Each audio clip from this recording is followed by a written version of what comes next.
Morning. I'd like to welcome you all to the Blackhawk County Supervisors Special Session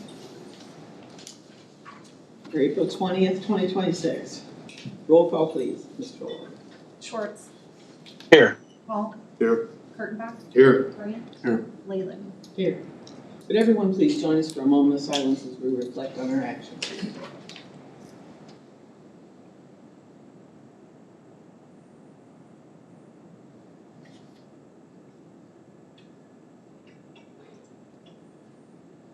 Thank you. Would you please join us for the Pledge of Allegiance? I pledge allegiance to the flag of the United States of America and to the republic for which it stands, one nation, under God, indivisible, with liberty and justice for all. Item 1 is the agenda received as proposed or as amended. So moved. Second. All in favor say aye. Aye. Aye. Opposed, same sign. Item 2, this is the hearing on the proposed Blackhawk County budget for the year ending June 2027. It says item 8, introductions by Linda Leyland, but I think you all know the board is present and we're here. I would ask if the department heads or elected officials in the room would please introduce yourselves.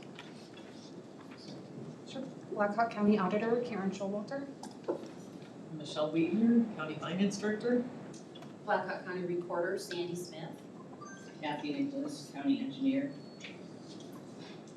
Aldous, Catherine Gilberry, UNICEEE.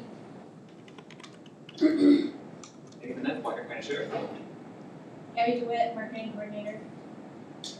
LU IT Director. Thank Mike Hendrickson, Director of Blackhawk County Conservation.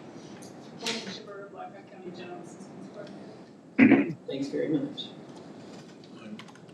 You got a few online. Oh, are there department heads online or elected officials, please? Yolando. Thank you. Hello, Facilities Director, Roy Gibbon. Anyone else? Linda Hinsman, Treasurer. Yolando says he can't hear us. Great. Thank you. Thanks for recognizing him. Item B, motion to receive and place on file the proof of publication of the notice of public hearing as published on April 7, 2026 in the Waterloo Cedar Falls Courier and April 9th, 2026 in the Hudson Herald. So moved. Second. All in favor say aye. Aye. Aye. Opposed, same sign. Motion carries. Item C, reading of the Blackhawk County salary schedule for fiscal year 2027 for elected officials. Ms. Weidner? I think Auditor Showalter's going to read that. Oh, okay, thank you. The salaries for FY27, Board of Supervisors, each member $49,902.07. Attorney, $175,744. Auditor, $112,108.51. Recorder, $112,108.51. Sheriff, $171,671.94, and treasurer, $112,108.51. We don't need any action on that. I take it as part of the budget, I'm assuming. Yeah, had to be done before the hearing. Didn't necessarily say anything about action, so. All right. Well, we've all been waiting for the presentation by Michelle Weidner, our finance director. The one that I think we should all have memorized by now. And I think I'm going to, it'll be the last thing in your handout. Let's go through the actual presentation first. I think I'm ready. Okay. All right. As everyone in this room should know by now, we did have spent a lot of time doing strategic planning over the last, 18 months maybe. So we do have a mission statement that drives really the budget, and that's why I wanted to talk about it first this morning. Our mission statement is cultivating a diverse community that embraces our unique assets, positioning our county as a thriving center for all to live, work, and succeed. We also looked at and determined what we considered our core values in completing that mission. And we could have a pop quiz, but I won't do that. Collaboration, service, innovation, efficiency, accountability, transparency, and financial responsibility. Then I wanted to give a little context of how Blackhawk County fits into the state picture, and I know you've all heard this many times, but in case there's someone new listening, we'll tell them again. So as we all know, the US Census is officially conducted every 10 years. In 2020, Blackhawk County grew just 54 residents, so virtually the same as 2010. And that was unfortunately the lowest growth rate of the largest counties in the state. Our rural area lost 439 residents, or 4.22%, and we are about 6th in the state now in terms of population. Then our property values, which is what our property tax portion of the budget is based on, we did a comparison of the other, so we have the 10 largest counties in the state. Blackhawk County is the 6th largest in non-tip property values, which is interesting because that does align with our population ranking. And you can see obviously Polk is much larger, and then Lynn County, and then so on. Our Blackhawk County's taxable valuation is just under 6.2 billion.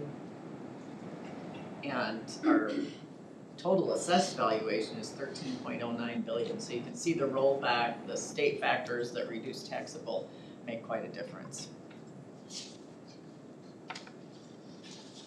TIF values for 2020, I have both 25 and 26 on here. 26 is the orange line, and you can see that Blackhawk, and this takes into account all the TIF districts by all the cities in the county. The county itself does not have its own TIF districts, but we are about, and I also excluded Polk County from this chart because theirs was so large you wouldn't be able to see any differences in the others. So we're sitting at 5th largest in TIF property value too. Property taxes collected among those 10 largest counties, we are actually 8th in the level of property taxes collected. And this is all for fiscal 26, since 27 isn't finalized yet. But Blackhawk County was at about 38.3 million. And our urban and debt service collections were both ranked 7th. We're a little bit higher in the rural. That was ranked 5th for fiscal 26.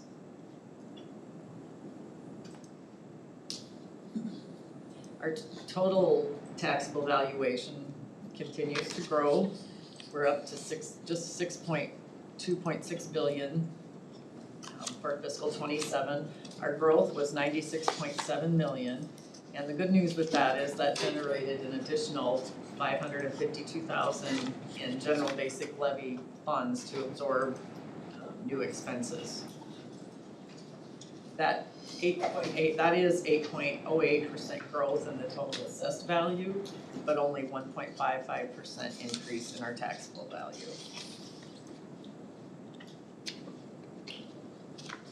In the rural areas, we, for the first time, have exceeded $1 billion at 1.03 billion. That was an increase of 38 million from fiscal 26. And that was about 3.8% growth for fiscal 27. And that only makes up 16.5% of our total taxable value. So that's an important thing to remember as we talk through the actual taxes later. Our property valuation changes. It's interesting to see the pattern that we show. In 24, it actually fell, and we have had 3 years of increases since then, although FY 27 was much smaller than the previous 2 years. Rural has tended to be a little more stable, I guess is the word I'm going to use.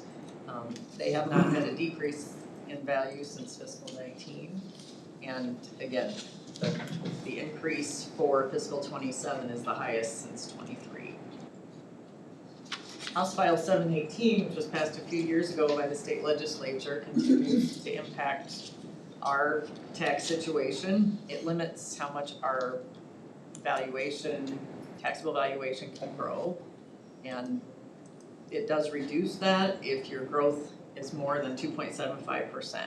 You might remember that we talked about ours was only 1.5, so we had no restriction for fiscal '27.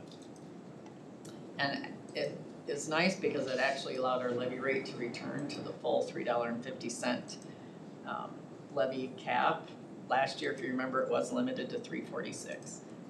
The rural value, because it did exceed that 2.75 in growth that was allowable, that levy rate was required to be restricted, so it was reduced from the FY26 rate, which was $3.70, down to $3.67.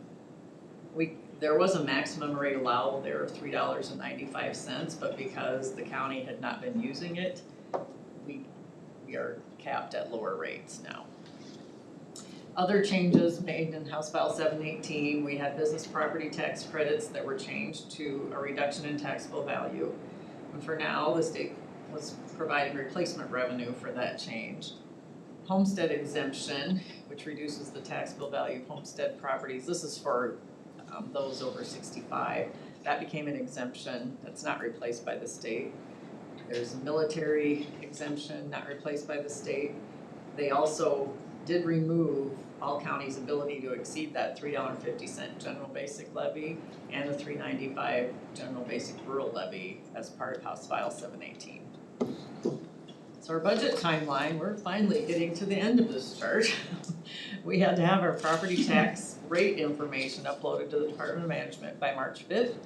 The auditor's office then did provide statements to all our taxpayers as required. We held our first property tax rate hearing after that mailing was sent out, and that was held, I believe, on March 24th. And we also did that again on April 13th, tried to do it at a different time of day, and a different day of the week, hoping to reach more people. And today is our second hearing date, the budget adoption.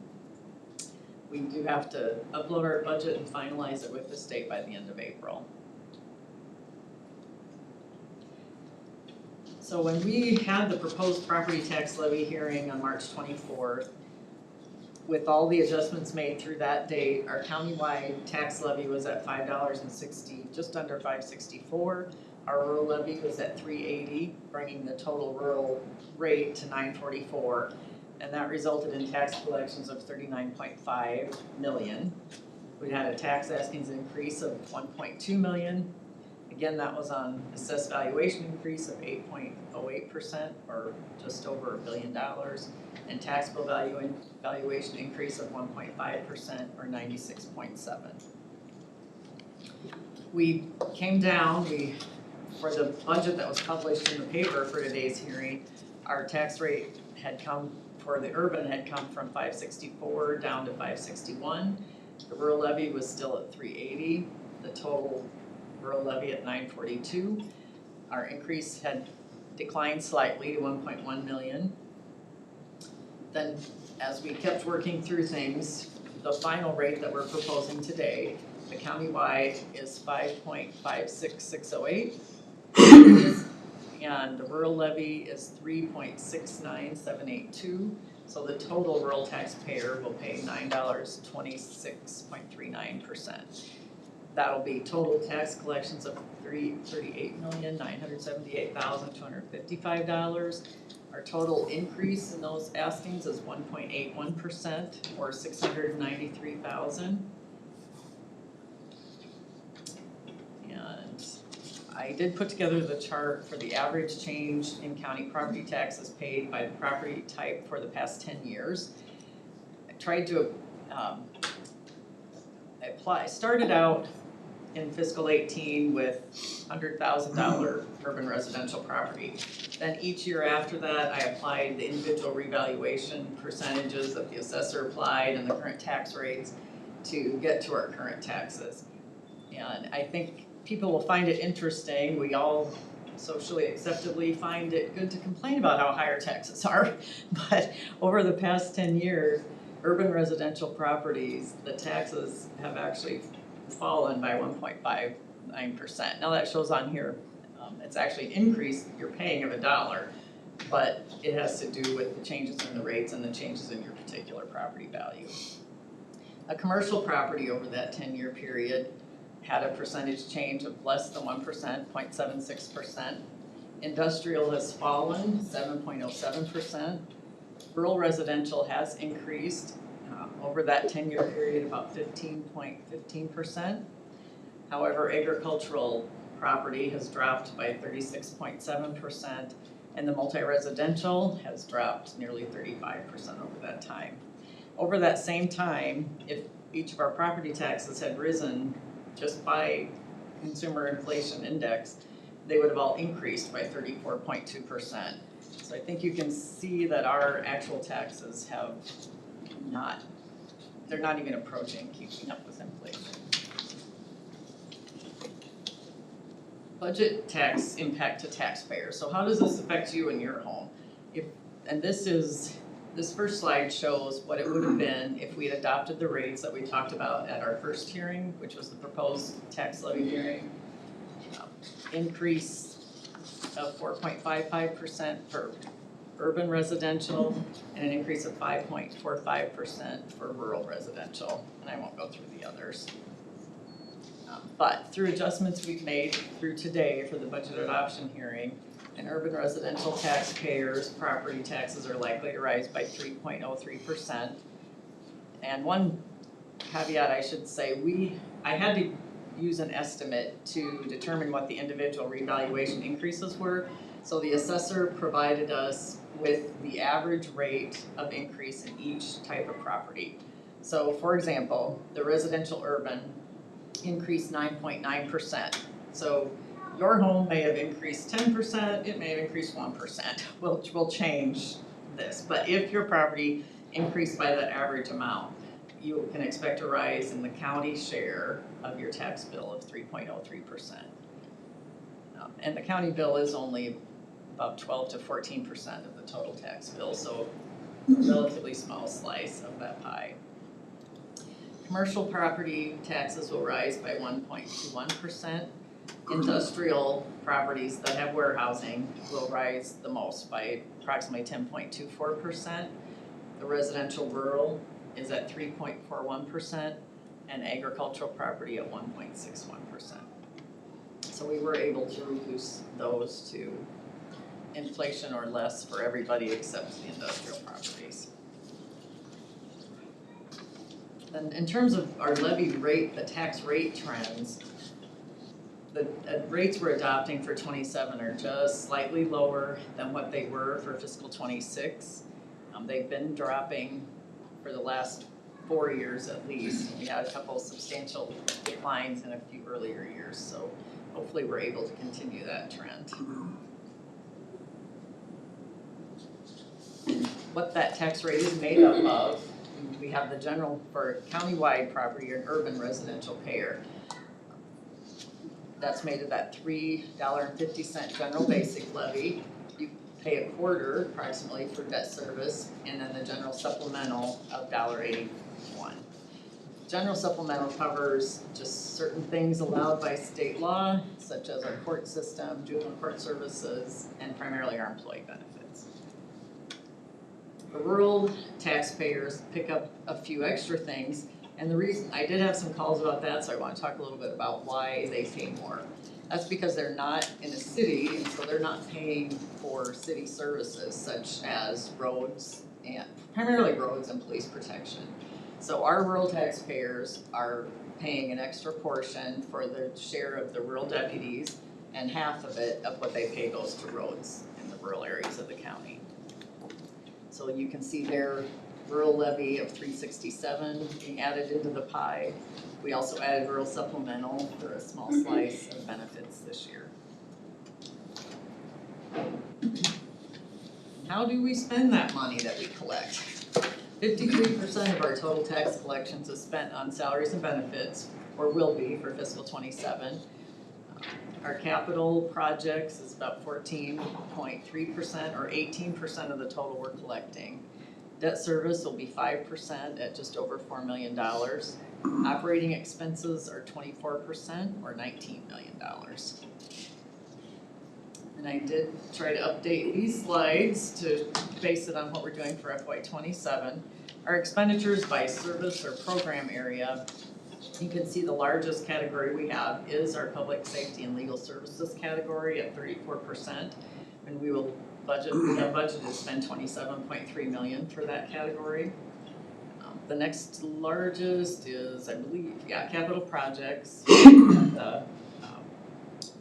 doing here 17% of our total budget. Debt service at 5%, that's that $4 million that we talked about. Physical health and social services at 13%, and that's $24 million. Roads at 11%, and that's $8.9 million. I would like to note that does not include all the projects that are going to be done using our farm to market dollars or other things that the state supervises, I guess I'll say, coordinates. Administration is 11% or $7.5 million. That includes, all the operations of the board itself and our department heads, those kinds of things. Environment and education is primarily our conservation activities. They make up 5% of our budget at $3.49 million. And then government services, which is primarily the treasurer and recorder, they make up 4% of our budget at $2.6 million. So our total expenses, aside from transfers, are budgeted to be $79.3 million for 27. Then for the rural budget alone, they pay a portion of everything that we've already talked about, but what comes out of that rural, 37% of it is for the sheriff's patrol, or $2.4 million. Dispatching services to dispatch both fire and police services is just under $600,000 or 9%. Planning and zoning expenses are 2% of our budget at $126,000. However, I would point out those are completely covered by anticipated revenues for planning and zoning activities. Our county libraries are 3% of this budget at $216,000. And again, secondary roads is the largest at 47% and $2.95 million. We also have a small amount of other services provided to rural of almost $91,000 or 2%. So the total dollars paid only by rural is about $6.4 million. The next slide just shows our budgeted expenses by department. And you see that on here the sheriff, which includes operations of the jail, of course. That's our largest expenditure category of 22.2. And you have to add the attorney's office to that to get to the total category on the previous slide. So the attorney is at the 4.4 at the top of the page. I don't think I have anything else to add on this slide, mostly just there for your reference. So how do we pay for everything? Is it all by property taxes? And the answer to that is no. Our property taxes cover 49% of our actual expenses at $43.2 million. Licenses and permits that people pay when they come to do specific services with the county are 25% of our revenue at $21 million. Other financing sources are 4% or $3.6 million. Charges for services, which is another category of things provided. It does seem odd that licenses and permits are separate from charges for services, but those are state categories that I'm trying to fit into. Those charges for services are $4.68 million. Intergovernmental, which are payments from the state and other governments and federal too, are 14% or $12.6 million. We do collect some interest on our balances, use money property at 2%. That's pretty much everything on there, I think. And I also show the departmental revenue.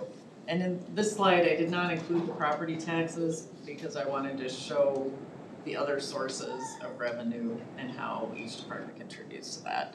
Some offices just don't have a service that can be billed for.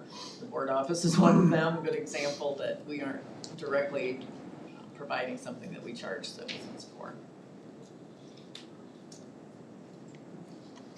And then our staffing changes for this year, this looks like a lot, but in terms of tax dollars, it really isn't very much at all. In the attorney's office, we added 0.36 FTE for a discovery coordinator, just part-time. Public health did add 3 full-time grant-funded positions, and they're 100% grant-funded. They also added 3 interns, so their total FTE adds are 3.69, and the tax cost of all that is about $15,000. Elections, because of the type of elections we're having this year, works out to budgeting of 0.55 more. Information technology, we did add a 0.5 FTE so that we could create a full-time help desk position. And human resources did reduce their intern position hours by 0.21. So those are the only staffing changes we're making for 27. And that is all the comments I have, so open to questions or comments, and we can also go through the tax askings worksheet if you would like to.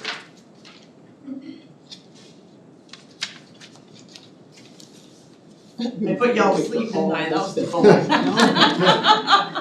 not at all. We can't recite it yet, so we got more. I tried to put a few things in there you haven't seen before, so. That's right, that was good, yeah, that's what I said. Michelle, can I have you go back to slide 4 and slide 7? I'm just gonna ask, because inquired minds wanna know. The budget property valuation change is showing that FY 27 was 6,263,007. Are these supposed to be the same numbers that we're looking at? No, because that FY, when I'm doing comparisons with other counties, I'm still working with FY 26 information. I Okay. don't necessarily have access to 27 yet. So the page 4 that I'm showing now is actually the FY 26 valuations, so the year that we're in. Okay, Then on slide 7, I was just working with our own change, so that's why, okay, if you look, you'll see Blackhawk County was at 6.1 billion on slide 4, and this shows There you now, we've added the growth to 6.2. okay. That was a good question.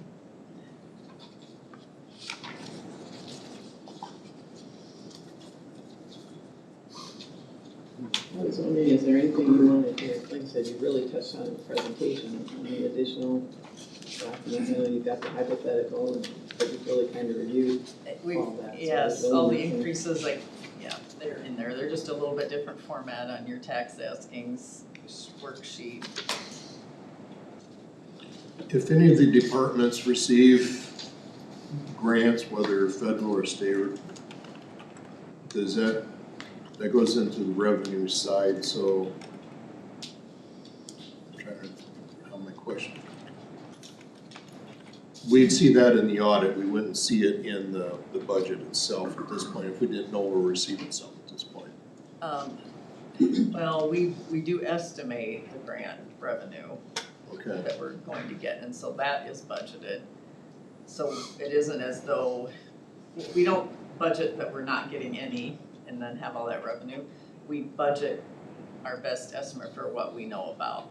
And we're in a bit of a difficult transition, particularly with the health area right now.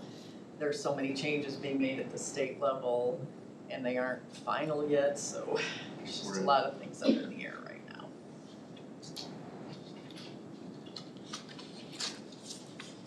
But we do, I mean, generally we budget, and I don't think they budgeted for huge reductions in any department. I mean, the health department we know has had some revenue reductions. On the other hand, they've also gotten some new grants, so anything that we were aware of has been picked up in here. okay.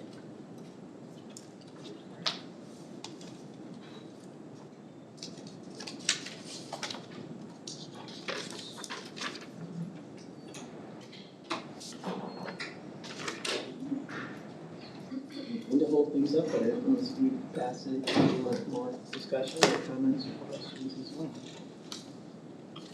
Maybe just confirm the dollar amounts that we're using out of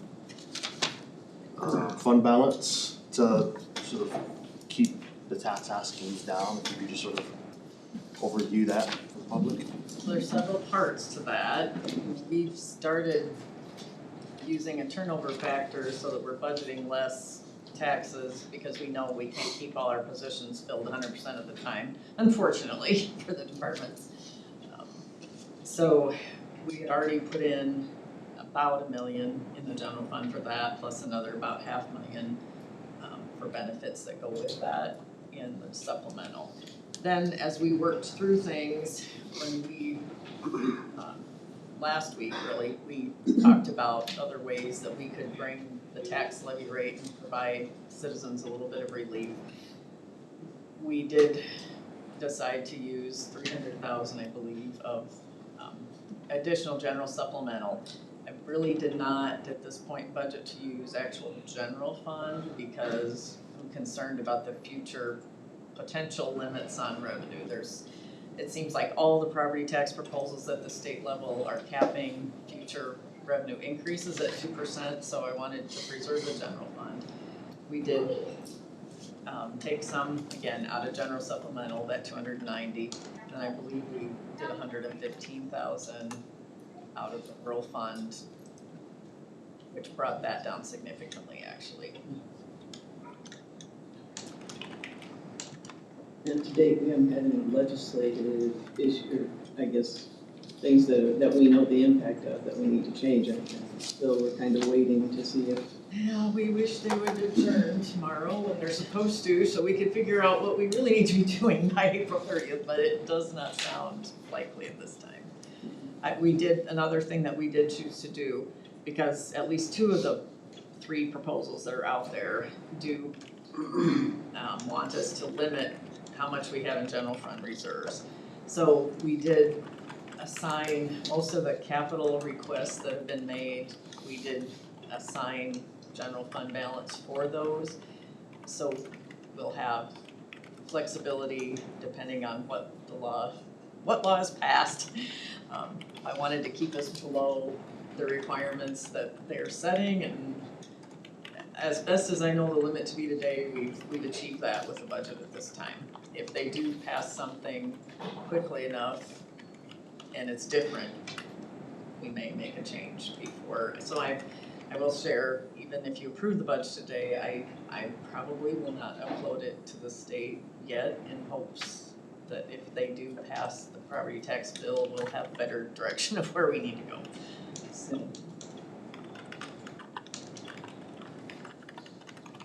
So while we're thinking this is final, it's as final as we can get at this point in time, I guess, but it still could change And there, if we had to adjust.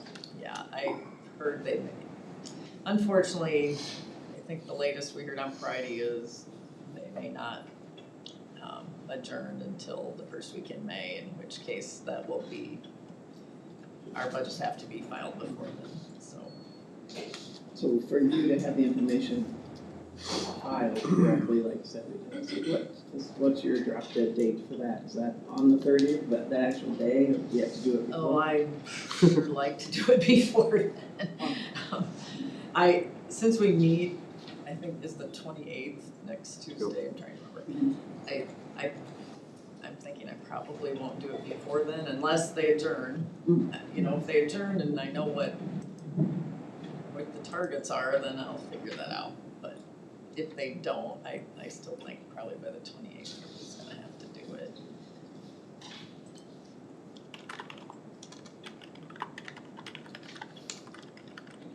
On the rate then, I think we've heard different rates as far as the reserve, what was the 30 and 35 and different, so.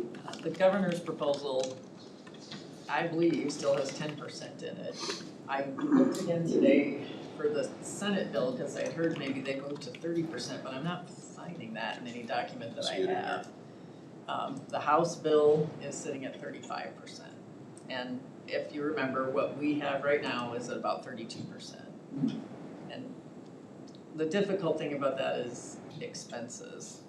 if we're under budget significantly on expenses, then that changes all that, so that'll be good math to work on every year to keep us where we need to be, without dropping our reserves lower than we'd like to see them.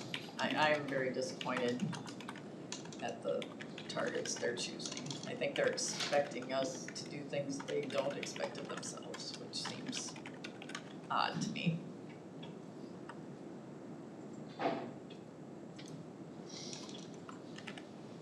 Well, I appreciate, like I said, it's from the assignments that we'll see how that goes, because they said it gives us some flexibility too, to adjust some things, but. Yeah. Thank you. Yep. Anything else? Questions or?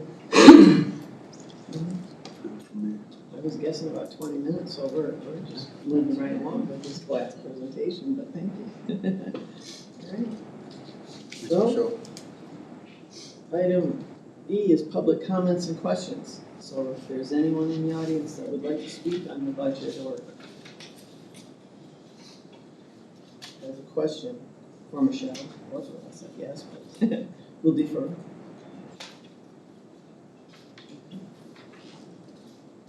Anyone online?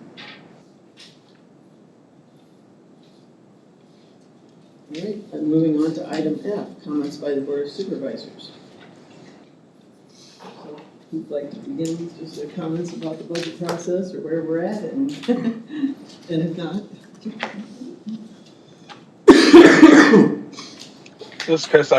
I'll start us off. This is my 10th budget going through, and every year the biggest challenge is not knowing what meddling the state's going to do, or what new unfunded mandates are going to come down our way. But despite that, every year, and this year included, and maybe this year especially, we've been able to continue a very high level of quality service across all departments in the county, while also only having moderate growth in our tax rate. And I think that that's something that we can be proud of. It's not something that every local government in the state and not every local government in our own community can say. And so it's always seems like a long and tedious process, but it's worth it because the end product is something that serves our citizens very well. And I just extend my thanks to Michelle for your exemplary leadership on this, and all department heads and staff that has gotten us to this point.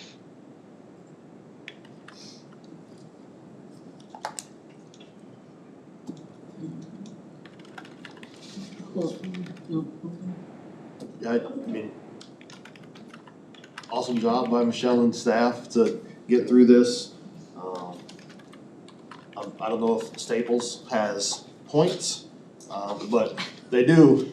Michelle's got a couple stars, number of pretty packets. Sold it right there. Times 4, 5, 6, whatever, yeah. Yeah, it's, but the level of detail and attention and intentionality that goes into this is deeply appreciated. I don't think we can really say thanks enough to Michelle and all of the department heads, frankly, that put in a lot of time and effort. And making sure that we're striving to hit those values across the board. And sometimes that means there's pullback on wants and focus on needs, and I feel like this budget does strike the balance. Just very appreciative of everybody's work. I just follow up with what Chris made. This year it's that looming cloud that's going on down in Des Moines. Are we making all the right choices and being careful enough to any potholes that may be thrown in front of us? So it's been challenging and a very interesting process. I guess I'll just reiterate also, thank you to the board members, I would like to say, for the hard work that we've done over the last few months. But even more so for the staff who did it so much longer, way back in 25 when you all started with your budgets. So I thank you so much for the work that you've done that brought us to the 2027 budget. I think I recognize it, I think we all do, the commitment that we have, the staff as well as the supervisors, to our community and trying to make it better, and the thoughtful process and the thorough process that we go through these months that we do it. But like I said, I think it's just great that we work together. But I was going to say I want to extend a special thank you to Michelle and the board staff as well, that got us to the point we're at today. So thank you for all the work that went into that. We are very fortunate here. I've always said the staff that we have, I think, and very grateful for all of you and the work that you do, because you make the services and the things work that we budget for today. So thank you very much. Being said, we'll move on for a motion. Make a motion to close the public hearing and receive and file oral and written comments. Second. Assuming there are no written comments. No written comments. Thank you. All in favor, say aye. Aye. Opposed, same sign, motion carries. Item H is a resolution that the proposed Blackhawk County budget for the year ending June 30, 2027 be approved and adopted, including total tax askings of $38,978,255. So moved. Second. So roll call vote, please answer as your name is called. Grant, Yes. Kurttenbach, Yes. Hall, Yes. Schwartz, Yes. Leyland. Yes. Item I, resolution that the appropriations be approved at 100% for the Blackhawk County budget for the year ending June 30, 2027. So moved. Second. Roll call vote, please answer as your name is called. Hall, Yes. Schwartz, Yes. Kurttenbach, Yes. Grant, Yes. Leyland. Yes. Before we adjourn, can I add a comment? Oh, yes. Because I we didn't put a place neglected on to there. thank everybody for all their work. Our staff does a fabulous job of organizing their information, getting it to us on time. We're more of a facilitator than anything else, because you have good experts in the departments that do their jobs. And then I also really appreciate all the work that the board has put into the budget. I know it can be a painful, tedious process, I heard that word, and it is. But I do agree with Supervisor Schwartz that it got us to a good place, even though it takes a long time to get here. So thank you all for that, appreciate it. Thank you. All right, item number 3, adjournment. Is there a motion? So moved. Second. All in favor, say aye. Aye. Aye. Meeting is adjourned. That meeting is adjourned. Yes.